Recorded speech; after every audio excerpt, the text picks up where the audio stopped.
Rain slicked the streets of New Seattle, turning neon lights into fractured mirrors on the pavement. The megacity never truly slept. Ships hummed overhead, drones patrolled alleyways, and adverts screamed in half a dozen languages. But beneath the glare of technology and progress lay shadows of poverty, displacement, and people, both human and alien, who had slipped through the cracks. I had just finished my shift at the shipyard, hands still smelling of engine grease, when I noticed her. At first, she looked like any other wanderer trying to escape the downpour. Tall, cloaked, hunched slightly as though the weight of the world pressed her shoulders down. But then I saw the sign she held. A ragged piece of synth paper with 4 words scrawled in trembling script. Help wanted. Please. Safe. My boots slowed against the puddled street. Dozens of people streamed past her without a glance. Some sneered. Others muttered. A few crossed the street altogether. That was New Seattle. Too busy, too suspicious, too hardened to notice a plea for mercy. But my eyes lingered. Something about her froze me in place. She wasn't human.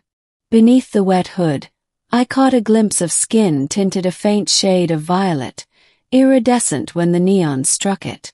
Her fingers, slender and tipped with small translucent nails, clutched the sign with desperate strength. Her eyes, when she finally lifted them to meet mine, were vast and silver, reflecting more sadness than I had ever seen in one being.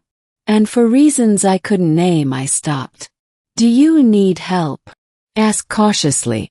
Her breath caught, relief flickering across her face like a candle. "You're the first to speak to me," she said, her voice carrying a musical lilt despite its exhaustion. "Please, human. Cannot stay out here. I will die." The weight of her words sank into me. I should have walked away. This city taught people to keep their heads down. Aliens, especially displaced ones from fractured colonies, often carried trouble with them. Gang ties, debt chains, or worse.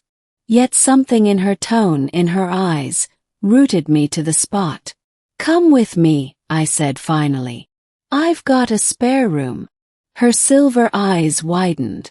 For a second, I thought she'd collapse into tears.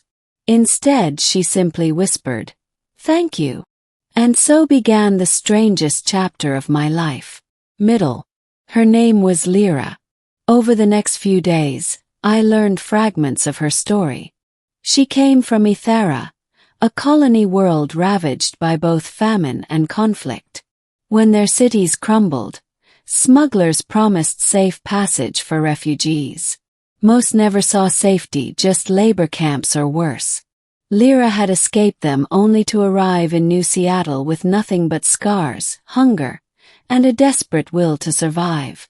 She was awkward in human spaces, moving with quiet caution, as though each step might trigger some unseen trap. But as days turned to weeks, the tension eased. She started helping around my apartment, tidying the workshop, cooking strange but surprisingly edible meals, even fixing a leaky water line with skills that suggested she wasn't unfamiliar with tools. One evening, as we shared a simple dinner, I asked, "Why the sign? Why not find the refugee center?" Her silver eyes darkened. "Because the last center I trusted sold us to traffickers." She paused, fingers tightening around her cup. I held that sign for hours, knowing most would ignore me. But I thought, maybe one human would still have kindness. Her gaze lifted to me then, soft and unguarded. "And you did." Her words struck deeper than I expected. I'd never thought of myself as particularly kind. Just a mechanic trying to make ends meet in a city that didn't care if you lived or died. But with her, things felt different. As days became weeks, we grew close. Too close, maybe. I caught myself noticing the way her hair shimmered faintly when the light struck it, or how her laugh, rare but genuine, brightened even the dreariest workshop day.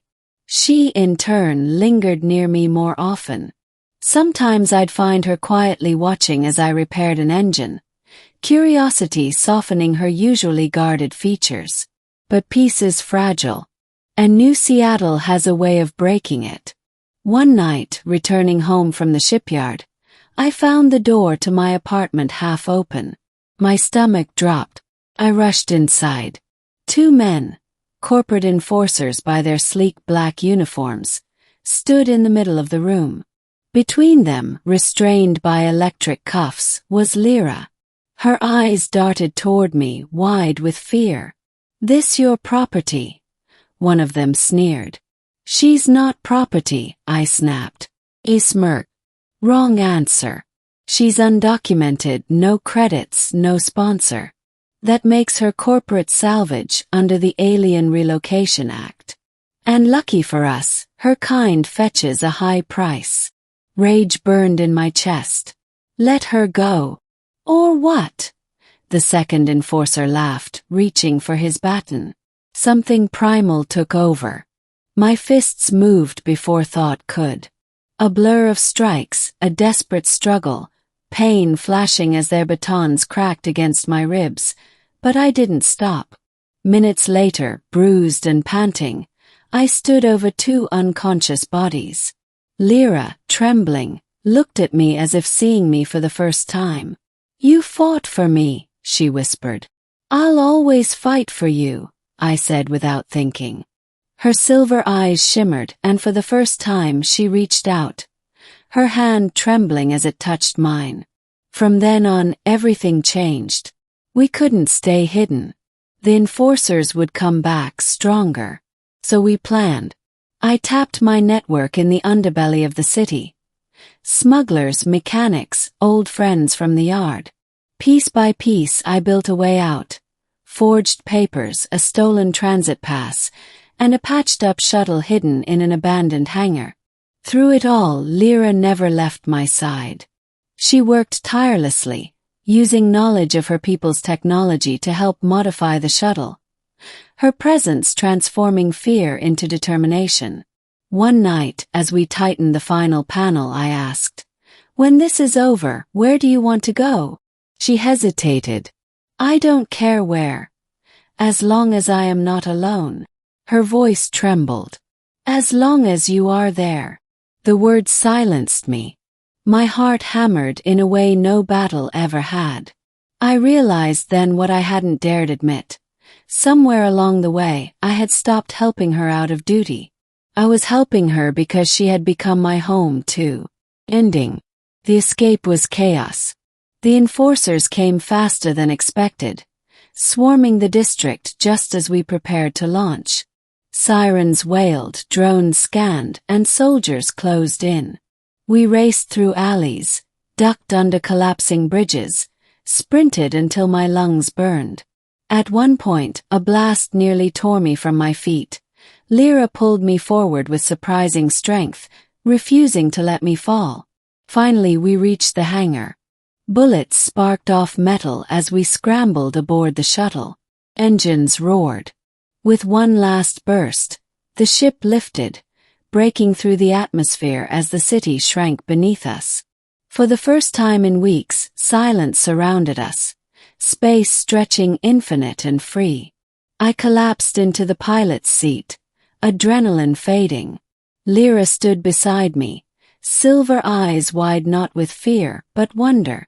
"You did it," she whispered. "No," I corrected, smiling weakly. "We did it." She looked at me then, long and unblinking, before finally speaking the words I think she had held back all along. When I held that sign, I thought I was asking for survival. But what I truly asked for was a home. "I found it in you." Her hand slipped into mine, warm, steady. For a moment, the vastness of the galaxy didn't seem so empty. The alien woman asked for help.